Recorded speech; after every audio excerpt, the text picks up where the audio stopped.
Hi,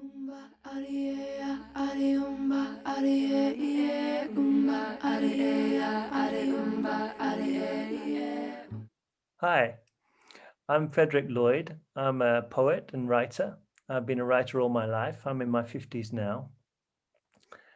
I started off doing a lot of haiku, short nature poem work, and that's translated into slightly longer pieces, but also I use a lot of repetitive works, rephrasing the same thought a few hundred times. I also work on one theme at a time. So each piece of work is based on one theme. So we talked a little bit about what I would read. And I think I'll read from one book, which is called The Hill, which is written for documenting the dialect and the way that people spoke in Bridport, which is near Devon in England, in Exeter. And that lends itself to reading out loud, and also lends itself to show you the kind of work I like, which is how people talk naturally when they don't realize they're being recorded. So this natural sense of repetition in the words and saying things over again. And then if we have time, I'll also read from maybe a couple of other projects which I've worked on. So I've been working professionally as a writer for about 25, 30 years. At the moment, I'm working also with elderly people who are dying.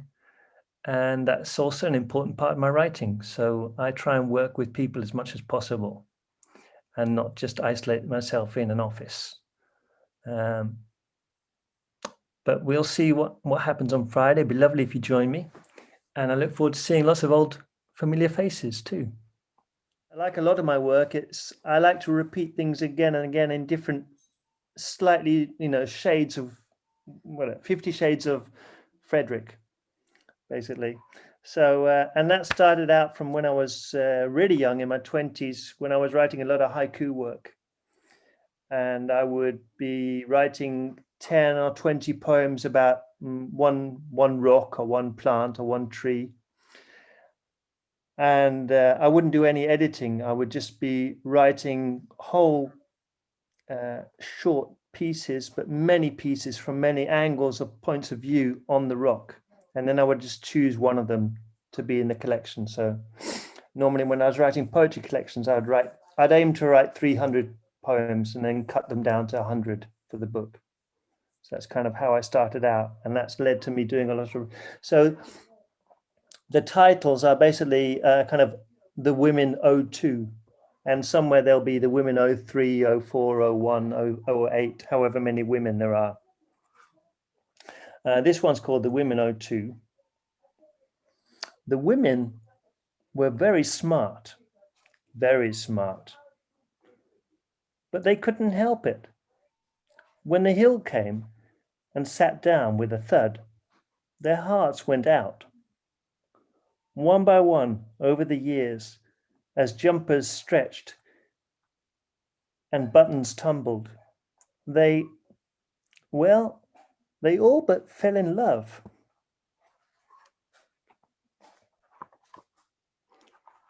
And then gradually this hill takes over the town more and more.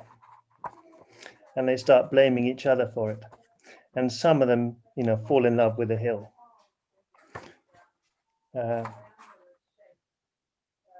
Oh yeah, okay, here's the women number 4. So the women 04. There was no doubting the women were smart, very smart. But doubt did come all the same, from unexpected angles. And doubt makes a man morose and ugly. And the women didn't like that. They thought the hill was getting hungry. And true enough, at night, there was a rumbling sound, and by day a humming, fumbling through the portent fog. Here you go, full moon number 1. On a full moon, the hill seemed to flatten a little, as if bracing itself for a fall.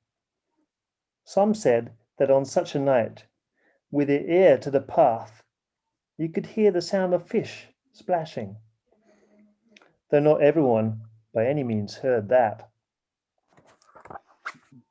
I think my ideal is kind of like an extended haiku, or a compressed burges, something in between those two. So I like to talk about things which aren't really there, but you kind of aware of them being around, but you can't put your finger on them. And I like the repetitive process in the writing itself. So I like most of my writing, until recently anyway, most of my writing is quite audio sensitive. So I like the rhythms. It's a lot to do with the rhythms. When I was writing just straight poetry, and maybe I'll probably do more of that later on as well. A lot of the work was to do with pauses, long pauses. So I'd have kind of extended pauses. So instead of a line break, I'd have a triple line break and then a little word at the end or something. So there'd be like a long pause and then there'd be one word at the end, which kind of wraps it up. So I'd love to invite you to my poetry reading on Zoomuse. And it's this Friday, January the 8th. And it's at 8 p.m.